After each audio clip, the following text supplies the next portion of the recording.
మీరు మ్యూచువల్ ఫండ్స్లో పెట్టుబడి పెట్టాలని అనుకుంటున్నారా? ఎన్ని రకాల ఇన్వెస్ట్మెంట్ ప్లాన్స్ ఉన్నాయో తెలుసుకుని ఇన్వెస్ట్ స్టార్ట్ చేయండి. ఈరోజు మనం ఇన్వెస్ట్మెంట్స్ గురించి తెలుసుకుందాం.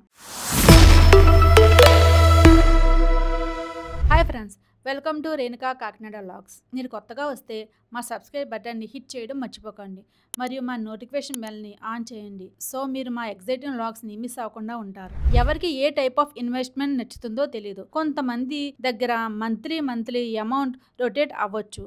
కొంతమంది దగ్గర అప్పుడప్పుడు ఎక్కువ మొత్తంలో మనీ రావచ్చు. కానీ కొంతమంది ఇన్వెస్ట్మెంట్ చేయాలనుకుంటారు. అలాగే కొంతమంది వేరే ఇన్వెస్ట్మెంట్ ప్లాన్స్ ఉంటే బాగుంటుంది అని ఆలోచిస్తారు. అయితే మ్యూచువల్ ఫండ్స్ లో కొన్ని రకాల ఇన్వెస్ట్మెంట్ ప్లాన్స్ కోసం తెలుసుకుందాం. Number 1, lump sum investment plan. ఎవరైనా అప్పుడప్పుడు మీ దగ్గర మనీ ఉన్నప్పుడు ఎక్కువ మొత్తంలో లేదా ఎంత ఉంటే అంత ఇన్వెస్ట్మెంట్ ప్లాన్ లో ఇన్వెస్ట్ చేయవచ్చు. దీన్నే లంసమ్ లేదా వన్ టైం ఇన్వెస్ట్మెంట్ అని అంటారు. Number 2, SIP investment plan.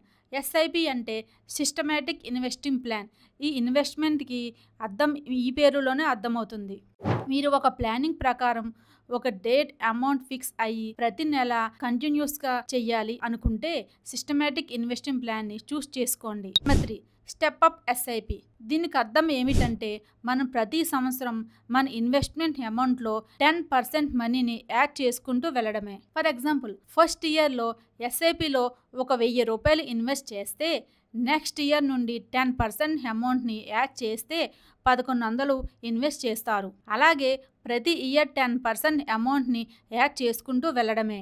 దీన్నే స్టెప్ అప్ ఎస్ఐపి అని అంటారు. Number 4, SWP systematic withdrawal plan. ఈ ప్లాన్ ఏమిటంటే మీ దగ్గర కొంత డబ్బు ఉంటే మీరు ఎటువంటి ఇన్వెస్ట్మెంట్ చేయలేరు. నెల నా అవసరాలకు డబ్బు కావాలి అనుకునే వారికి ఎస్డబ్ల్యూలో ఒక మొత్తంలో ఇన్వెస్ట్మెంట్ చేస్తే నెల కొంత మొత్తాన్ని విత్డ్రాల్ చేసుకోవచ్చు.